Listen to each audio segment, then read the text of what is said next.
Assalamualaikum warahmatullahi wabarakatuh. Apa khabar semua? Lama kita tak berjumpa. Okey, so hari ni saya nak cerita serba sedikit fakta-fakta pasal kereta yang anda perlu tahu. Terutamanya kalau ada kawan-kawan yang tahu pasal kereta. Jadi kalau anda berbual dengan mereka, lepas tu takkanlah tak nak tahu apa-apa kan. So at least kalau dengar video saya ni, anda akan tahu serba sedikit mengenai kereta, fakta-faktanya lah, dan apa nombor-nombor yang anda perlu tahu mengenai kereta. Okey, jom saksikan.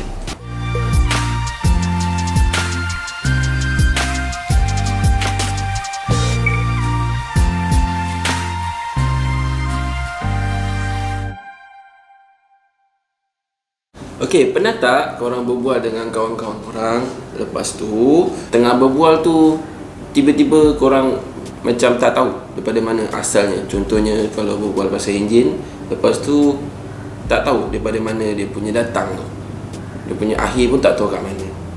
So ujung pangkal tak tahu. So better kalau kita tahu serba sedikit mengenai kereta, semestinya adalah bagus untuk kita. Dan kalau kita nak berbual pun, nak bergaul lebih mudah. Okay, so basically untuk kereta ada beberapa parts lah yang wajib tahu. So contohnya kalau kereta tu ada berapa model, so adalah yang kita perlu tahu dia punya jenis-jenis tu. Okay, yang pertama adalah enjin. So enjin ni adalah dia punya jantung tau. So tanpa enjin, kereta tak boleh gerak. Memanglah boleh gerak kalau kita tolak, tapi apa yang menolak kereta tu kalau dia tak ada enjin? So enjin ni dia selalunya berada di hadapan ataupun kat belakang. So enjin ni ada beberapa jenis enjin, iaitu enjin petrol, enjin diesel, enjin hybrid, enjin bateri.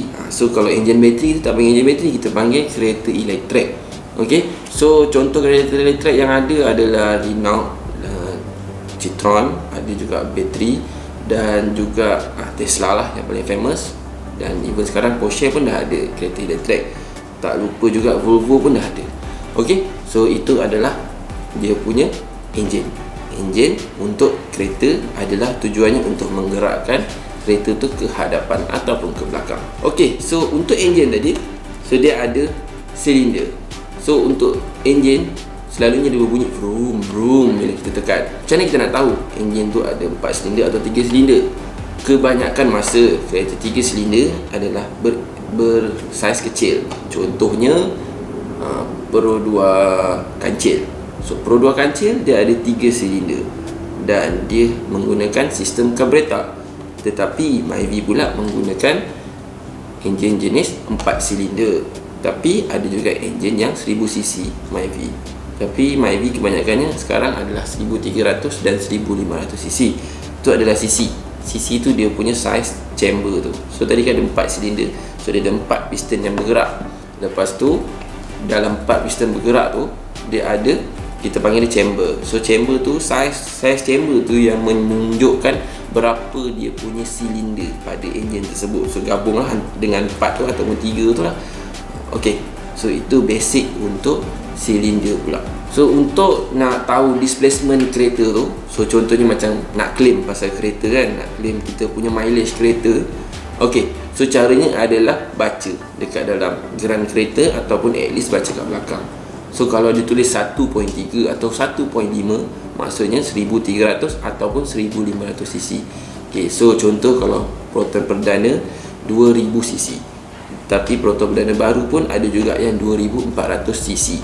So 2.4 maksudnya 2400cc. Okey. Tapi tak semestinya untuk contoh model Mercedes ataupun BMW dia mungkin tulis 180 tapi dia tak menunjukkan dia adalah 1800cc. Mungkin ataupun dia tunjuk 2 C200. Tapi C200 bukan 2000cc, tapi itu just nama model dia. Enjin dia lebih kecil daripada itu. So kena tengok dekat geran. So untuk enjin pula, enjin tu kan dia dah bergerak. So sekarang ni macam mana kita nak menentukan dia punya kuasa tu berapa top untuk dihantar dekat tayar kereta? So semestinya kita memerlukan transmisi. Transmisi ni adalah something yang ada gear ataupun yang boleh ubah ratio supaya dia boleh tinggikan top ataupun increasekan top speed.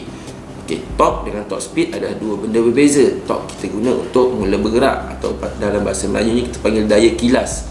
Okey, dan seterusnya adalah horsepower. Horsepower adalah dia punya kelajuan tu lah, enjin tu pada maksimum.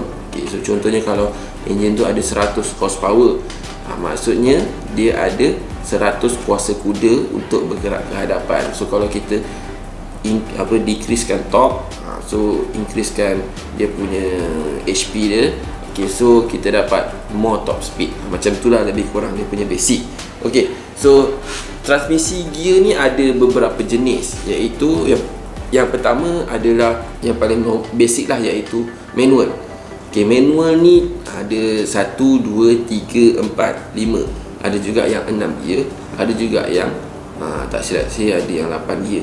Tak kot, rasanya maksimum pun 7 lah, 7 dengan 6. So yang 6 pun rasa dah power sangat. So 5 adalah kereta yang paling normal lah.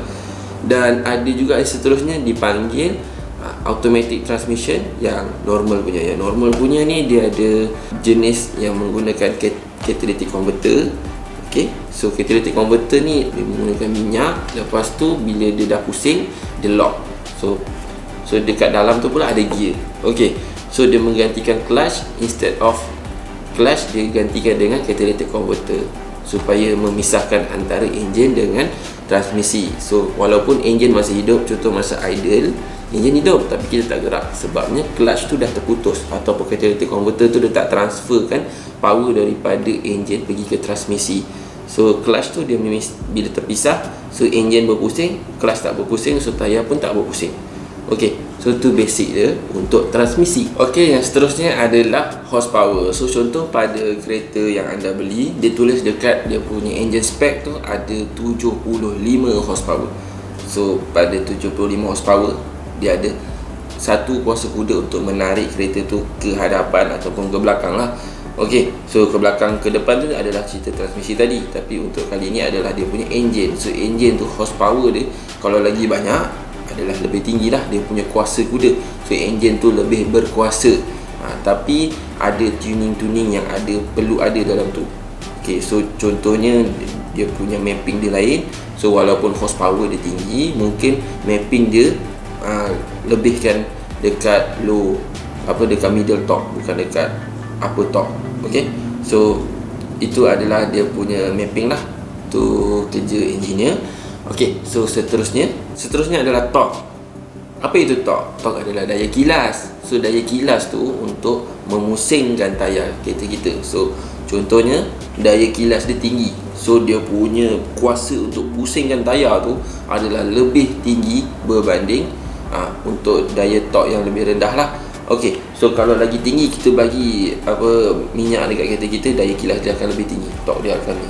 So kalau kita tengok dekat torque curve, dia ada torque curve dengan power curve. So power curve dengan torque curve tu selalunya dua benda berlainan, tapi dia selalunya bersangkut paut untuk menggerakkan kereta tu. Okey, so itu adalah daya kilas, kuasa untuk memusingkan tayar. Okey, yang seterusnya adalah drivetrain. Drivetrain ni dalam bahasa Melayu saya tak pasti, tapi drivetrain ni ada contohnya kuasa ke hadapan, 4-wheel drive, front wheel drive. So FWD, RWD adalah tayar belakang yang bergerak, FWD adalah tayar depan yang bergerak. All wheel drive pula dia akan bekerjasama untuk bergerak sama ada depan, belakang, kiri, kanan. Okey, so ikut dia punya setting lah. Lepas tu 4-wheel drive pula dia adalah selama-lamanya 4-wheel drive. So dia akan sentiasa connect antara 4-wheel drive depan dengan belakang dia. Kuasanya diberi secara sama rata.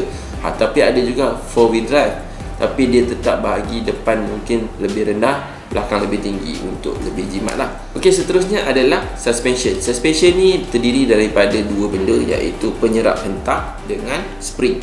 So spring tu untuk menggerakkan X, so F equal to KX kalau tahu. Lepas tu dia punya penyerap hentak tu adalah K. So F equal to KX adalah gabungan dua benda ni. So tujuannya untuk menyerap pothole-pothole yang ada. Contohnya kalau kita langgar lubang, dia akan serap kuasa yang ada pada situ, dan supaya mengurangkan apa yang pemandu ataupun penumpang rasa kat dalam kereta.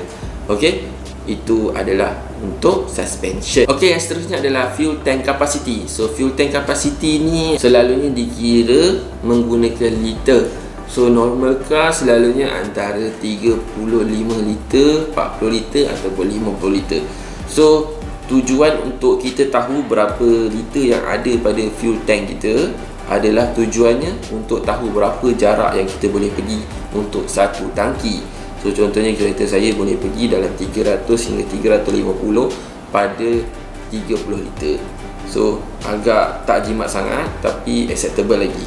Alright, so itu adalah untuk fuel tank capacity. So yang seterusnya adalah wheelbase. Okay, so mungkin ada kawan yang cerita ada dia punya wheelbase dia pendek ataupun wheelbase dia panjang. So wheelbase ni apa? Wheelbase adalah jarak antara tayar depan dengan tayar belakang. So kalau lagi panjang ada baiknya, yang lagi pendek ada baiknya. Okey, so yang itu perbualan yang lebih teknikal lah, tetapi itu secara umumnya. Okey, yang seterusnya adalah turning radius. So mungkin ada kawan yang pernah cerita dia punya Myvi lebih mudah pusing berbanding Proton Saga. Okey, so ini disebabkan dia punya turning radius lebih kecil berbanding Proton Saga. So contohnya Myvi ada 4.8 meter untuk U-turn daripada titik pergi ke titik, tapi untuk Saga dia akan lebih sikit, mungkin 5.2 meter. Okay, so itu perbezaannya. Walaupun perbezaannya kecil, tapi kita boleh rasa apabila kita nak pusing, ia menentukan sama ada kita perlu undur balik sebab tak cukup angle ataupun kita tak payah pusing balik. Okay, yang seterusnya adalah curb weight. So curb weight ni adalah berat tanpa muatan. Tak ada orang, tak ada berat, hanya kereta sahaja. Itu adalah curb weight. Okay, so curb weight ni selalunya ditulis dekat dalam spesifikasi. So menentukan sama ada kereta tu ada power to weight ratio, adakah lebih tinggi ataupun lebih rendah. So lebih tinggi adalah lebih baik lah, lebih rendah tak baik sangat. So yang seterusnya adalah airbag. So airbag ni mungkin ada kereta yang anda beli lepas tu dia tulis ada 6 airbag ke 7 airbag ke, ada 2 airbag ke ataupun ada 1 je airbags. So airbags ni tujuannya kalau kita accident, so ada bantal yang akan menahan kita terhentak dekat depan. So contohnya kalau kita nak melanggar, kita dah langgar benda ni, so dia detect je tu, lepas tu dia akan timbulkan bantal tu. So kita yang terpancing ke depan ni, so kita tak terhentak dekat steering ataupun dekat dashboard ataupun dekat kursi belakang lah, ataupun terhentak dekat tingkap ke, yang tu pun dia ada, yang itu kita panggil curtain airbag. So yang depan adalah airbag biasa, airbag depan lah. Ok, so itu tujuan airbag. So yang seterusnya adalah ABS dan EBD. So ABS adalah anti-lock braking system dan EBD adalah electronic brake distribution. So kalau nak tahu lebih lanjut apakah ABS EBD, boleh tekan dekat link kat situ. So ABS dengan EBD ni basically untuk membantu kita brake dan kawal pada masa yang sama. So kalau kita tak ada ABS, tak ada EBD, kalau kita tekan brake, so dia akan meluncur ke hadapan sebab momentum dan kita tak ada grip dengan tanah. So itu basic dia. So kalau nak lebih tahu boleh tekan kat link tersebut. Ok, so itu saja basic-basic untuk sebuah kereta. So kalau nak tahu lebih lanjut, jangan lupa tekan subscribe, ataupun kalau nak tanya apa-apa boleh tulis kat bawah, ataupun kalau saya ada silap cakap, so bolehlah cakap kat bawah dan saya akan baca satu-satu dan saya akan komen, don't worry. Alright, jangan lupa tekan subscribe. Assalamualaikum, bye bye.